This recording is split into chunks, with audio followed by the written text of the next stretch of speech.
My name is Cesar Gutierrez. I am 19 years old. I was born in Mexico and currently I live in St. Paul.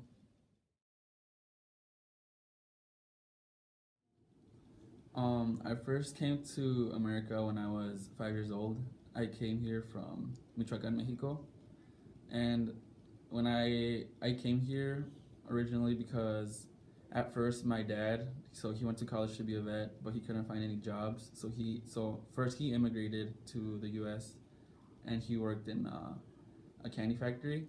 So then after a while, we all decided to, or my parents decided to move to America, and that's the reason why we came here. Uh, we settled in St. Paul, so I've been living here basically for like 13 years, and I, from what I had known, uh, when I was little, my dad would come back and forth to visit us, and he would bring us like gifts and just like things back from America. So I imagined America to be like full of everything, I guess, kind of like no one needs anything, like everyone has everything they need and they just live like really lavish like lifestyles because back in Mexico we didn't really have much. So yeah.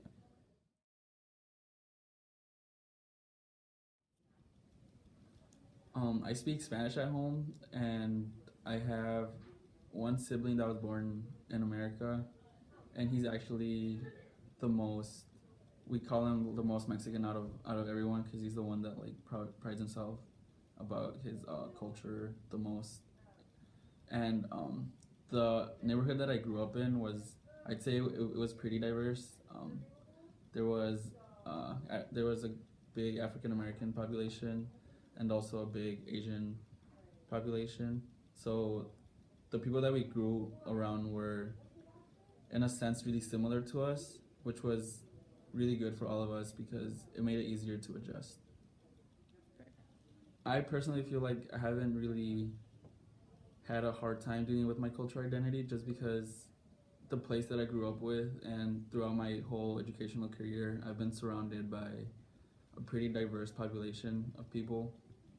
So we never really, or I never really experienced kind of like animosity in a way from different people. I mean, like there was still like certain things there, like microaggressions, stuff like that, but for the most part, it wasn't difficult. Um, so I feel like I've pretty much kept my culture a part of me, especially because my parents would always like ingrain like those things into us. Like when we were little, they would all be like, "Oh, this is where you're from. This is what we value, and this is kind of like, this is us. This is what makes us us. Like, don't ever forget that because that's a big part of who you are." So that kind of like really ingrained that into us. So in a way, I guess we kept that part of ourselves, but we've also tried to like assimilate in a way into American culture, which is kind of like that's probably like the most difficult part of living here. Kind of like having, for me personally, kind of like sometimes you, when people look at you, kind of like white people would be like, you're not American enough, but then like Latinos, like you're not Mexican enough to like fit in. So there's kind of like, there's that in between, like you never really know if you fit in or not. And then I've also really like experienced this when I go back home.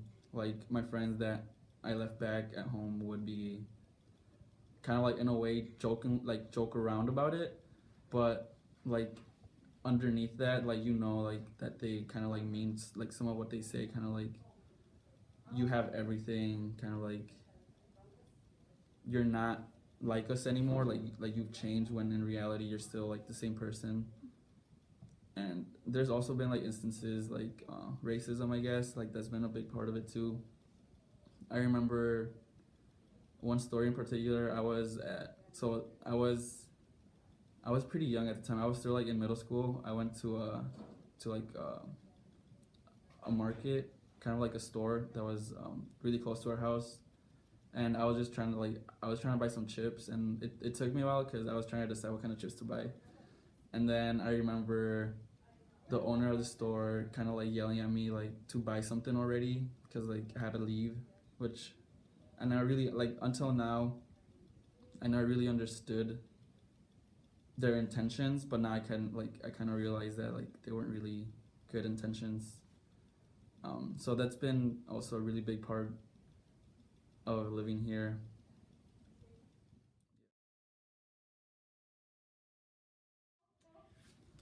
Um, so far from what I've seen on about the presidential immigration debates, it hasn't been what I've seen hasn't been really.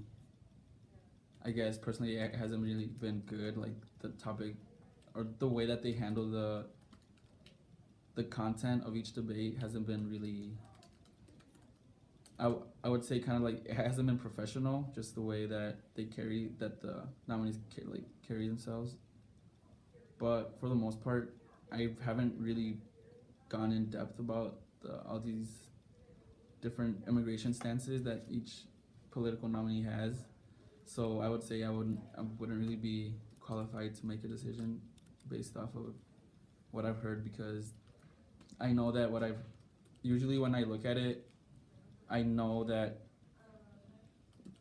the things that I've been seeing have been like extremes of like different sides, but I haven't looked at it enough to know exactly where each person stands.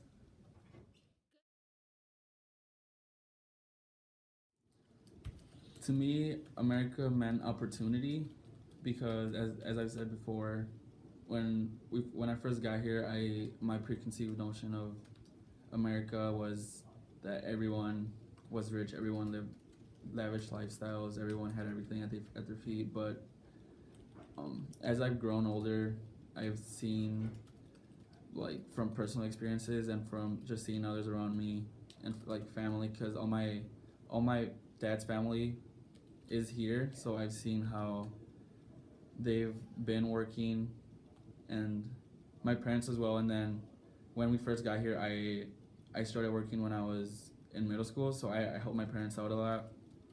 So when I think about opportunity, I think back at all these experiences that my dad has gone through, that I've gone through, that my uncles and aunts have gone through. But then at the end of the day, we've like where is the opportunity? Like we've been working hard, we've been doing all these things to try to better ourselves. But at the end of the day, like we're still pretty much where we started. Some of us. So that in a way has really impacted the way I look at America. And as for the browning of America, I feel that America, in a way, has become more accepting of different cultures and been has been handling it like in a more tolerant way, I guess. But in reality, when you look around, there's still a lot of things that need to change, a lot of things that need to be fixed because there's still racism present, there's still all these systematic things set in place to keep us down.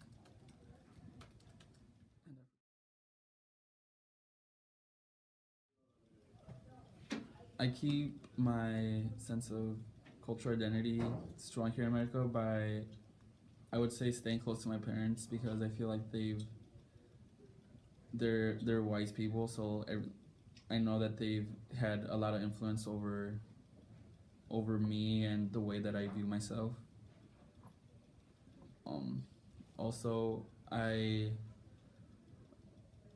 my parents kind of started this family tradition, I guess. Like we do from Michoacan, we're kind of like our ethnic background is Purepecha, so there's like certain dances and like practices that we do. So they kind of have their own little group going. So that's kind of like another way that I stay involved in things that are important to me, kind of like things of my culture.